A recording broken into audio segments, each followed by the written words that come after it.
মণ্ডলের ২৮ নম্বর বুথে প্রধানমন্ত্রীর মন কি বাত অনুষ্ঠানে হাজির হয়েছি।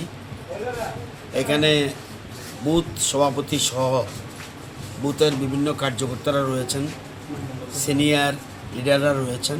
এই বুথের যারা যারা কার্যকর্তা বিভিন্ন স্তরের ওনারা রয়েছেন, একসঙ্গে শ্রবণ করলাম।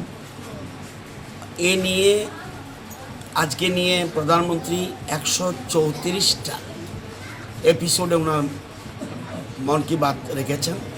দেশের বিভিন্ন প্রান্তে কি হচ্ছে, কিভাবে দেশ এগুচ্ছে, এই গরমের দিনে কি করা উচিত, প্রত্যেকটা জিনিস উনি ফুটিয়ে তোলে। যেমন এখন সারা দেশে গরম পড়ছে, উনি বলছেন যে বর্তমানে দেশে প্রচণ্ড গরম বাড়ছে, এখন সবাইকে এটার দিকে ধ্যান দেওয়া উচিত এবং রাজ্য সরকারের যে গাইডলাইন আছে সেই গাইডলাইন মেনে চলা উচিত। কোথাও কোথাও বলছে তরল পদার্থ জিনিস খাওয়া দরকার, কাঁচা আমের রস খেতে পারে, আমপানা বলে অনেকে, গুজরাটে শার্টস বলে, এই কোথাও দই খায়, সেই জন্য বলছে তরল জাতীয় জিনিস খেলে এই সময় ভালো এবং সরকারের যে গাইডলাইন আছে সেটাকে মেনে চলা উচিত। উনি দেশবাসীকে এইভাবে উদ্বুদ্ধ করছে। আবার বলেছে দেশের যুবকরা কিভাবে একের পর রেকর্ড ভেঙে দিয়েছে, জাতীয় রেকর্ড। যেমন ঝাড়খণ্ডের দুইজন বন্ধু কিভাবে পরপর ন্যাশনাল রেকর্ড ভেঙেছে উনি তুলে ধরেছেন অঙ্গদানের কথা। আমরা একের সাথে একে যাতে চলতে পারি, অর্থাৎ সকলের তরে সকলে আমরা, প্রত্যেকে আমরা পরের তরে। এই যে আজকে অঙ্গদানের কথা, এটা গুরুত্বপূর্ণ। ছোট্ট একটা শিশুর উদাহরণ দিয়ে উনি অঙ্গদানের কথা তুলে ধরেছেন এবং শুধু এটা নয়, ডলফিনকে বাঁচাচ্ছে।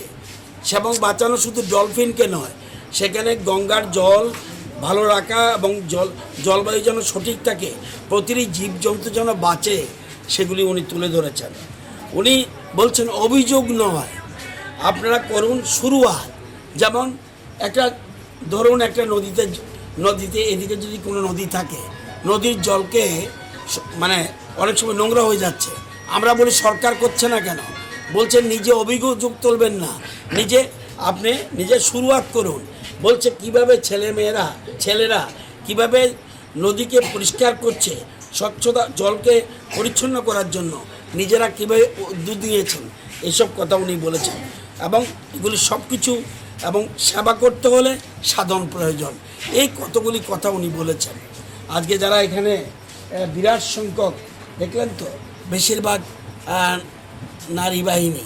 তো নারী বাহিনীর অর্থ কী? দেশের মহিলারা আজকে সবচেয়ে বেশি যুবা শক্তি এবং নারী শক্তির উপরে গুরুত্ব দিচ্ছেন।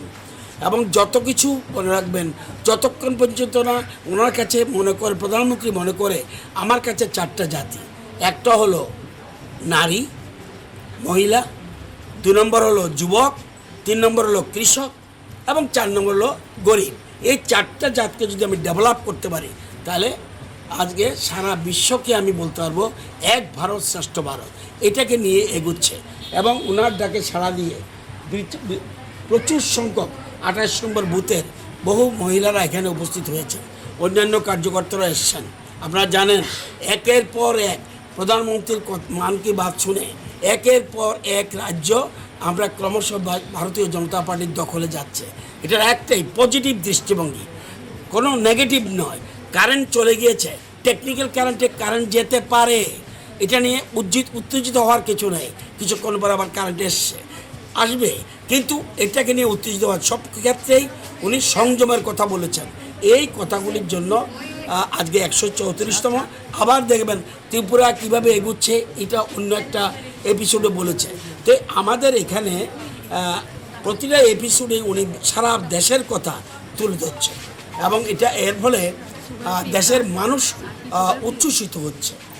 इस अक्षय तृतीया स्वर्ण कमल लाया है स्वर्ण अक्षया ऑफर 14 अप्रैल से 2 मई तक। पाइए डायमंड ज्वेलरी पर 100% मेकिंग चार्ज ऑफ और गोल्ड ज्वेलरी पर 30% मेकिंग चार्ज ऑफ। हर खरीदारी पर अश्योर्ड गिफ्ट, साथ ही जीतिए 2 गोल्ड नेकलेसेस, 11 गोल्ड कॉइन्स या 5 डायमंड रिंग्स लकी ड्रॉ में और अपना पुराना सोना बदलिए पूरी कीमत पर। आज ही विजिट करें स्वर्ण कमल ज्वेलरी, अगरतला, उदयपुर और धर्मनगर। TNC apply.